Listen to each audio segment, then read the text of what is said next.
Orando con la palabra.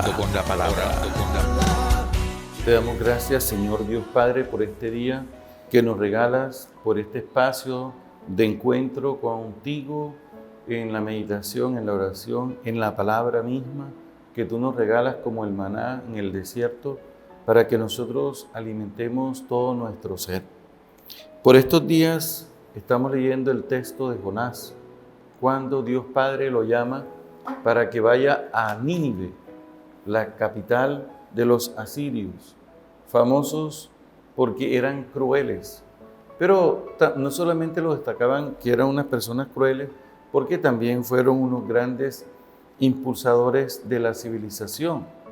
El rey de Nínive se destacó porque tenía una gran biblioteca.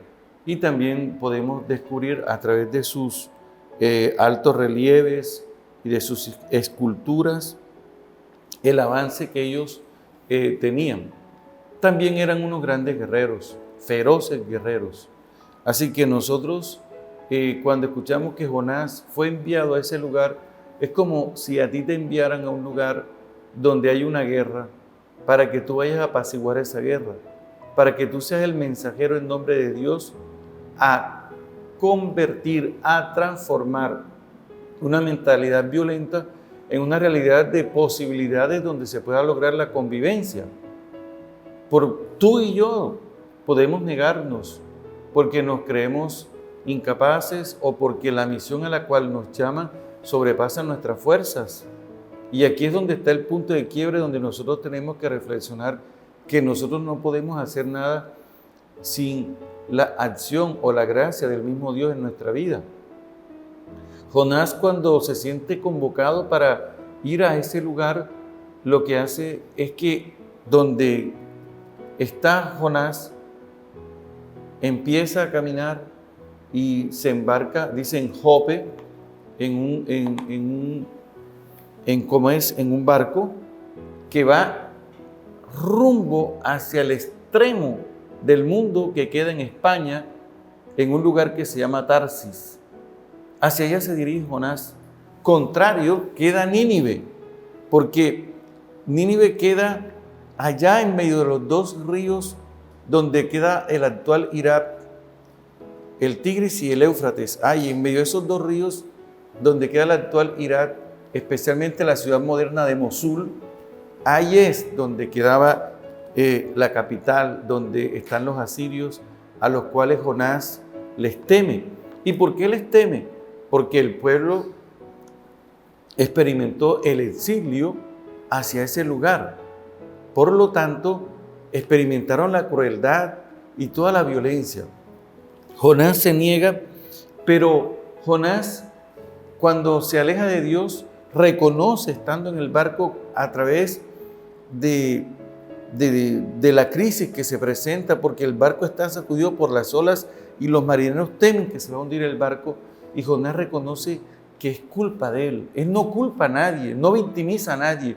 Jonás reconoce, es mi culpa, si quieren, arrójenme al mar para que se acabe esta tormenta. Igualmente se acabe esta pretendida llamada que tiene Dios conmigo. Y así lo hacen, pero los planes de Dios se cumplen a pesar de nuestra negativa y a pesar de nuestro rechazo.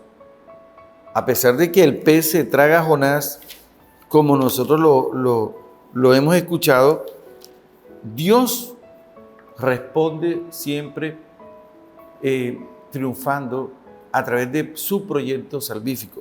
Y la palabra de hoy, encontramos a Jonás que está disgustado, irritado, y oró al Señor en estos términos: Señor, ¿no es esto lo que me temía yo en mi tierra? Por eso me adelanté a huir a Tarsis, porque sé que eres compasivo y misericordioso, lento a la cólera y rico en piedad. Jonás nos está revelando el corazón de Dios. A pesar de que ese pueblo victimizó, esclavizó, trató mal al pueblo de Dios, Dios le responde que Jonás tiene que ir allá para transformar ese pueblo. Dios lo va a transformar a través de Jonás, porque la violencia no se puede No puede ser el modo de ser de los seres humanos. La violencia es obra de la acción satánica en la tierra. Por lo tanto, tiene que ser transformada. Y Jonás, entonces, aquí, él no quería que eso sucediera. Él quería era otra cosa, que como los hijos de Zebedeo, manda que llueva fuego del cielo para que los destruya. Así que, ahora quítame la vida, más vale morir que vivir, le responde. ¿Qué tal esto? ¿Qué tal? Como Moisés, como Elías, quítame la vida. Entonces, Dios escucha todas estas cosas y lo deja que se desahogue. Porque lo peor que uno puede hacer cuando uno tiene un problema es no hablar. Es quedarse con esa fuerza negativa adentro. Es quedarse con esa fuerza, ese peso psicológico. Hay que hablar, así como está haciendo Jonás delante de Dios. De hecho, hay un libro que se llama Las Lamentaciones. Jonás se había hecho una choza y se sentaba a la sombra esperando el destino de la ciudad, esperando que se acabara. Entonces hizo crecer el Señor un ricino, alzándose por encima de Jonás para darle sombra y resguardarle del ardor del sol. Y Jonás se alegró mucho de aquel ricino, estaba contento, mirando hacia la ciudad, esperando el día que esa ciudad fuera arrasada. Sin embargo, los planes de Dios son diferentes y la pedagogía que tiene Dios para enseñarnos a nosotros a tomar conciencia, a atar cabo, a entrar en su misterio, en su misterioso corazón, también es un proceso. Pero el Señor envió un gusano cuando el sol salía al día siguiente, el cual dañó el ricino, la planta donde Jonás recibía la sombra, que se secó. Y cuando el sol apretaba, envió el Señor un viento solano, bochornoso. El sol hería la cabeza de Jonás, haciéndole desfallecer. Y es incomprensible que esto esté pasando, que se haya muerto ese árbol que me daba sombra, como muchas veces nosotros nos quedamos en los lamentos. Y entonces volvió otra vez a quejarse Jonás: más vale morir que vivir. Y respondió el Señor a Jonás: ¿crees que tienes derecho a irritarte por el ricino? Contestó él: con razón siento un disgusto mortal. Le respondió el Señor: tú te lamentas por el ricino que no cultivaste con tu trabajo, y que brota una noche y perece la otra. Y yo no voy a sentir dolor por Nínive, la gran ciudad que habita más de 120,000 hombres, que no distinguen la derecha de la izquierda. ¿Ves? Por eso es que viven así, porque no tienen discernimiento, no tienen claridad. Esa es la razón por la que yo te envío, Jonás. Y gran cantidad de ganado.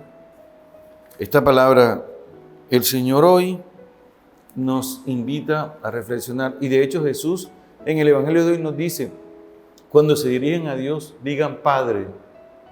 Y cuando pensamos que Dios es un Padre, es que está pensando de esta manera, en que quiere salvarnos, en que quiere sacarnos de la oscuridad, del atolladero, como digo yo, porque es Padre, un Padre misericordioso y bueno. Amén. Orando con la palabra. Orando con la palabra.